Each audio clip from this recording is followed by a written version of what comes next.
بڑے اہم نام جو ہے سب سے پہلے میں ان کا ذکر کروں گی. ان کو کیا منسٹریز دی جا رہی ہیں, کیا ریشفلنگ ہونے جا رہی ہے؟ جیسے ایم کیو ایم کا رواج ہے کہ لاکھوں لوگ ہوتے ہیں, ڈسپلن لوگ ہوتے ہیں, ویسا نہیں تھا. جی, یہ ہوتی ہے سیاست. اور یہ قصہ کس نے سنایا ہے؟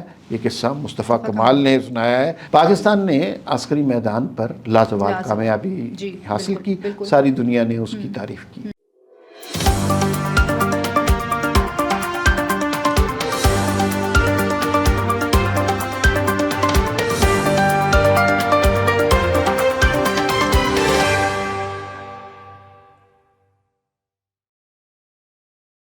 السلام علیکم, میں ہوں آپ کے ساتھ رمشا عارف اور آپ دیکھ رہے ہیں پروگرام وی ٹاک. ہمارے ساتھ میرے ساتھ موجود ہیں ناظرین. آج جن ٹاپکس پہ ہم بات کریں گے, کابینہ میں کہا جا رہا ہے کہ کوئی رد و بدل ہونے لگی ہے, کون کون سے نئے منسٹرز آئیں گے اور کون سی منسٹریز کے منسٹرز کو ری شفل کیا جائے گا, ذرا اس پہ بات کریں گے. اور پھر ایم کیو ایم ہمیشہ سے جو ہے وہ خبروں میں رہتی ہے. کل کراچی میں 2 کارنر میٹنگز ہوئیں اور ایم کیو ایم کے جو دھڑے بندی ہے, کہا یہ جا رہا تھا کہ 2 دھڑے بن گئے ہیں. اب دونوں دھڑے جو ہے وہ کھل کر سامنے آ چکے ہیں. ذرا اس پہ بات کریں گے کہ اب یہ آخر ان کے معاملات کہاں تک جاتے ہیں.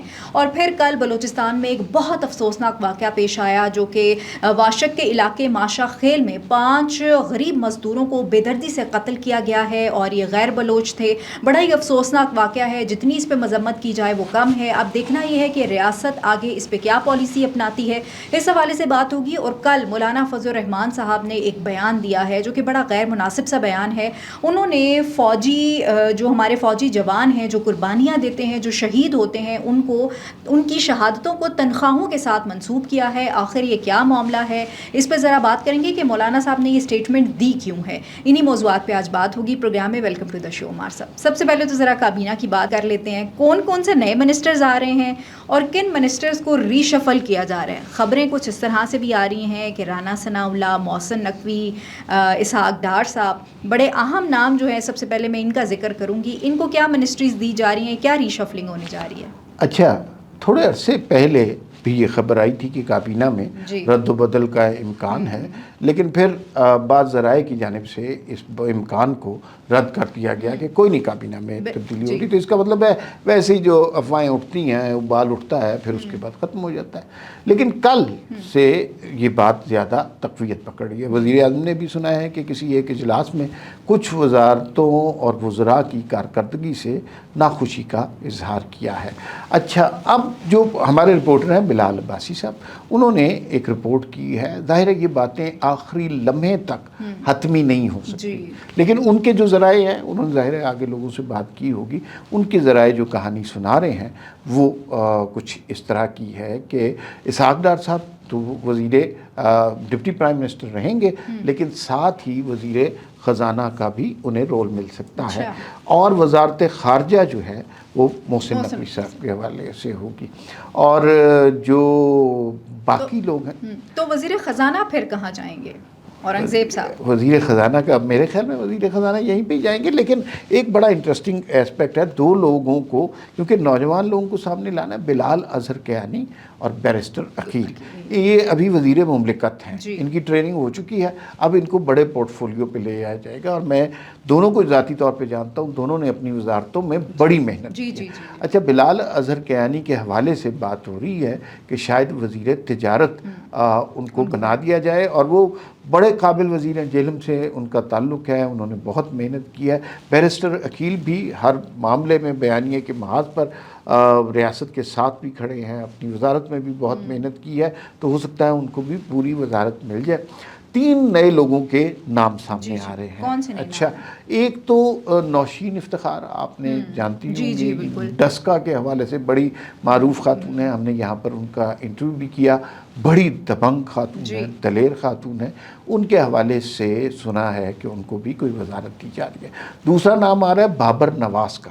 بابر نواز ہری پور سے پاکستان مسلم لیگ نون کے ایم این اے ہیں, اور یہ نوجوان آدمی, ایک زمانے میں اسمبلی کے سب سے نوجوان MNA بھی ہوا کرتے تھے. ان کو 2 دفعہ ہرایا عمر ایوب خان نے تحریک انصاف کے. پھر عمر ایوب خان صاحب نااہل ہو گئے تو پھر ان ضمنی انتخاب میں یہ سامنے آ گئے. قابل آدمی ہیں, نوجوان آدمی ہیں اور دلیر بھی ہیں. ان کو بھی وزارت ملنے کا امکان ہے. ایک اور نام ہے اسامہ سرور. اشفاق سرور صاحب جو مری سے نون لیگ کے بڑے پرانے نمائندے ہیں اور انہوں نے مری کی اور نون لیگ کے ساتھ مراسم وفاداری نبھائی ہے. ان کے صاحبزادے ہیں اسامہ, نوجوان آدمی ہیں اور اس طرح کے لوگوں کی ہمیں اسمبلی میں ضرورت ہے اور کیبنٹ میں ضرورت ہے. یہ نام ابھی سامنے آ رہے ہیں. حتمی طور پر نہیں کہا جا سکتا کہ جب آخری لسٹ آئے گی تو یہ نام ہوں گے یا نہیں ہوں گے. یہ ذرائع کی مدد سے کچھ خبر چلی ہے. بعض اوقات آخری لمحے میں تبدیلیاں ہو جاتی ہیں. یہ بھی ہو جاتا ہے کہ اچانک فیصلہ ہو کہ کوئی رد بدل نہیں ہو رہا. رانا ثناء اللہ کا میں نے نہیں سنا, اگر آپ کے پاس کوئی انفارمیشن ہے تو. جی, سننے میں یہی آ رہا ہے کہ رانا صاحب کو بھی جو ہے وہ شاید وزیر داخلہ بنا دیا جائے. اور عمار صاحب آپ جانتے ہیں کہ رانا ثناء اللہ نے پہلے بھی اس منسٹری کو لیڈ کیا ہے تو اچھے سے کام کرتے ہیں وہ. تو اب دیکھنا یہ ہے کہ اگر تو محسن نقوی صاحب اور اسحاق ڈار صاحب کی منسٹری آپس میں ری شفل ہوتی ہے تو پھر اس کے بعد جو ہے وہ رانا ثناء اللہ صاحب کو دے دی جائے گی انٹیریئر منسٹری. لیکن دیکھنا یہ ہے کیونکہ وزیر اعظم نے اس چیز کی منظوری دینی ہے تو اب کب کابینہ کا اجلاس ہوتا ہے, کب منظوری دی جاتی ہے, یہ تو اب ٹائم لگے گا اور خبر آئے گی. اچھا ہمارے صاحب دوسری طرف اگر ہم دیکھیں تو MQM کے حوالے سے خبریں, ہمیشہ MQM جو ہے وہ خبروں کی زینت بنی رہتی ہے. ابھی کل کراچی میں 2 ان کے کارنر اجلاس ہوئے اور دونوں مختلف دھڑوں نے یہ اجلاس جو ہیں, یہ کارنر میٹنگز جو ہیں یہ کی ہیں.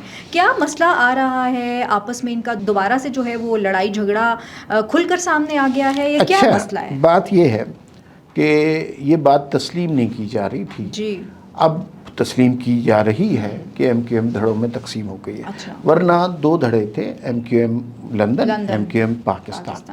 اب اس کے اندر بھی بہت سارا ڈویژن ہو چکا ہوا ہے. اس میں بنیادی طور پر کل جو 2 اجلاس ہوئے, ایک خالد مقبول صدیقی جو کہ MQM کے چیئرمین ہیں اور دوسرا مصطفیٰ کمال جو کہ وزیر صحت ہیں. اور اب جو ہے نا مصطفیٰ کمال صاحب ہمارے پاس بھی تشریف لائے تھے اور انہوں نے کچھ بڑے سنگین الزامات لگائے تھے خالد مقبول صدیقی پہ. انہوں نے کہا کہ یہ چوری چھپے الیکشن کمیشن کو پتہ نہیں کس کے خط دکھا کر جو ہیں وہ اپنے آپ کو چیئرمین بنوا لیتے ہیں. جو پارٹی کی گورننگ باڈی ہے, 9 لوگ ہیں, ان سے مشورہ بھی نہیں ہوتا. تو کل انہوں نے بڑا انٹرسٹنگ مصطفیٰ کمال نے, اچھا ایک تو بات یہ ہے کہ کل دونوں جگہوں پر جیسے MQM کا رواج ہے کہ لاکھوں لوگ ہوتے ہیں, ڈسپلن لوگ ہوتے ہیں, ویسا نہیں تھا. بہت تھوڑی تعداد میں لوگ تھے. اور لیکن مصطفیٰ کمال نے ایک بڑا انٹرسٹنگ واقعہ سنایا. وسیم اختر جو کہ کبھی میئر تھے کراچی کے, ان کے حوالے سے کہا گیا کہ ایک زمانے میں ان کی خواہش تھی کہ وہ گورنر سندھ بن جائیں. اچھا. تو خالد مقبول صدیقی انہیں وزیر اعظم کے پاس لے گئے. اب دیکھیے سیاست کس طرح ہوتی ہے, چھوٹے سے قصے سے پتہ چل جائے. وہاں انہوں نے وسیم اختر سے ملوایا اور بات ہو گئی اور سارا انہوں نے کہا جی ہماری سفارش ہے کہ ان کو گورنر بنا دیں. بہت حد تک وزیر اعظم ایگری بھی کر گئے. لیکن جب وہ نکل رہے تھے وہاں سے تو وسیم اختر آگے چلے گئے تو خالد مقبول صدیقی نے ہی وزیر اعظم کو کہا کہ آپ کو میری بات ماننے کی ضرورت نہیں ہے. یہ ہوتی ہے سیاست. اور یہ قصہ کس نے سنایا ہے؟ یہ قصہ مصطفیٰ کمال نے سنایا ہے جو کہ انٹیگرل پارٹ ہیں پارٹی کے, ان کو تو نکالا نہیں جا سکتا.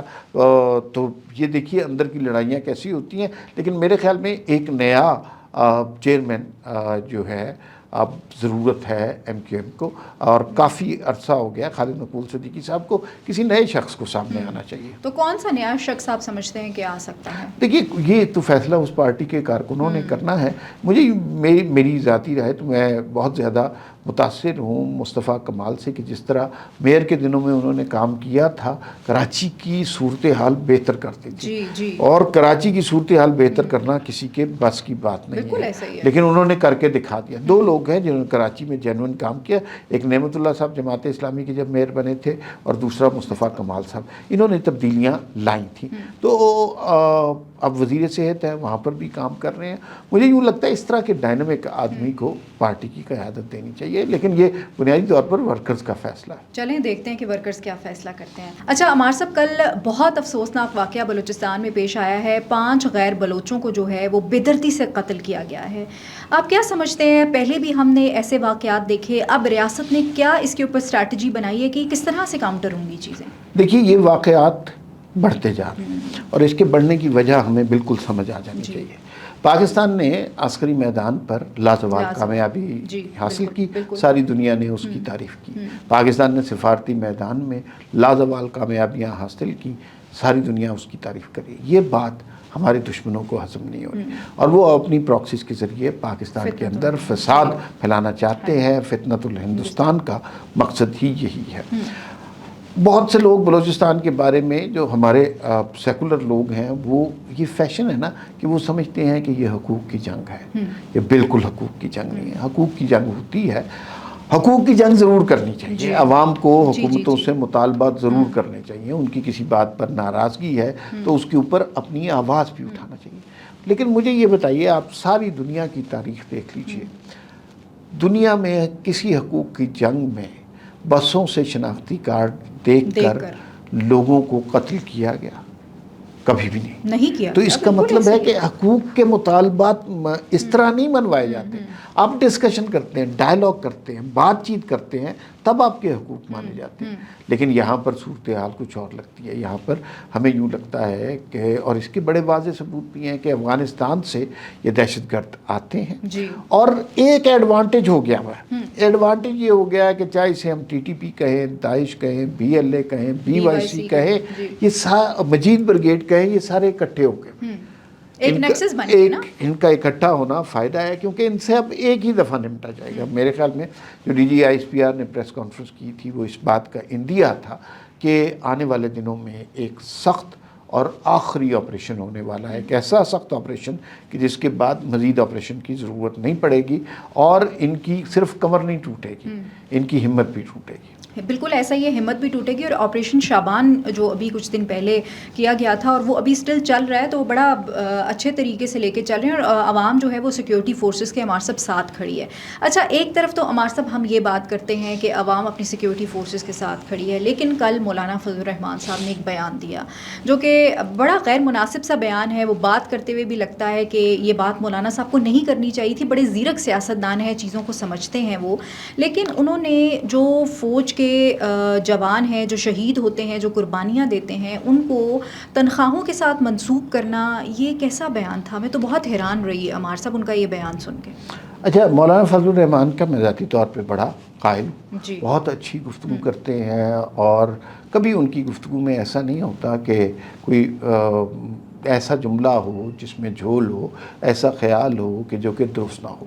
مجھے بہت حیرت ہوئی جب میں نے مولانا صاحب کا یہ کلپ سنا، اس لیے کہ یہ ان کی شخصیت سے لاگا نہیں کھاتا، بالکل مختلف بات ہے۔ دیکھیے، تنخواہوں کی خاطر لوگ ملازمت کرتے ہیں، بالکل ایسا ہی ہے، لیکن ہم سارے لوگوں میں سے کتنے لوگ جان کی قربانی دینا چاہتے ہیں؟ تو یہ، اور پھر مولانا دینی رہنما ہیں، عالم ہیں، انہیں اس بات کا جو ہے نا ادراک ہونا چاہیے، اور یقیناً ہوگا کہ ہمارا سارا نظام جذبہ شہادت کے گرد گھومتا ہے، بالکل ایسا ہی ہے، اور اس کے لیے کسی کو تنخواہ نہیں درکار، جی، اس کے لیے کوئی ملازمت نہیں کر رہا ہوتا، بالکل ایسا ہی ہے۔ اور اگر آپ سوچئے کہ ہم اپنے گھنٹے دیتے ہیں، 40 دن میں 8-10 گھنٹے ہم دفتر میں دیتے ہیں، ہمیں اتنی تنخواہ ملتی ہے، بالکل ایسا ہی ہے۔ تو وہ شخص جو جان دیتا ہے، تو کیا وہ پیسوں کے لیے کر رہا ہے یا کسی پروموشن کے لیے کر رہا ہے؟ تو وہ تو میرے خیال میں سب سے بڑی قربانی جو ہو سکتی ہے وہ جان کی ہو سکتی ہے، اس کا تنخواہ سے تعلق نہیں ہے، اس کا اس عرض وطن سے محبت سے تعلق ہے، اور اس قربانی کے پیچھے محور جو ہے وہ جذبہ شہادت ہے، جذبہ شہادت ہے، جذبہ حب الوطنی ہے۔ اور عمار صاحب، وہ فوجی جوان جو شہید ہوتے ہیں، جب ان کی ڈیڈ باڈیز آتی ہیں، ان کی مائیں، بہنیں، بچے جب یہ دیکھتے ہیں، تو پھر ہم کیسے کہہ سکتے ہیں کہ جو شہید ہے وہ صرف تنخواہ لیتا ہے اور وہ شہید ہو جاتا ہے؟ بہت شکریہ عمار صاحب وقت دینے کے لیے۔ ناظرین، مجھے اور عمار صاحب کو اجازت دیجیے۔ اللہ نگہبان، پاکستان زندہ باد۔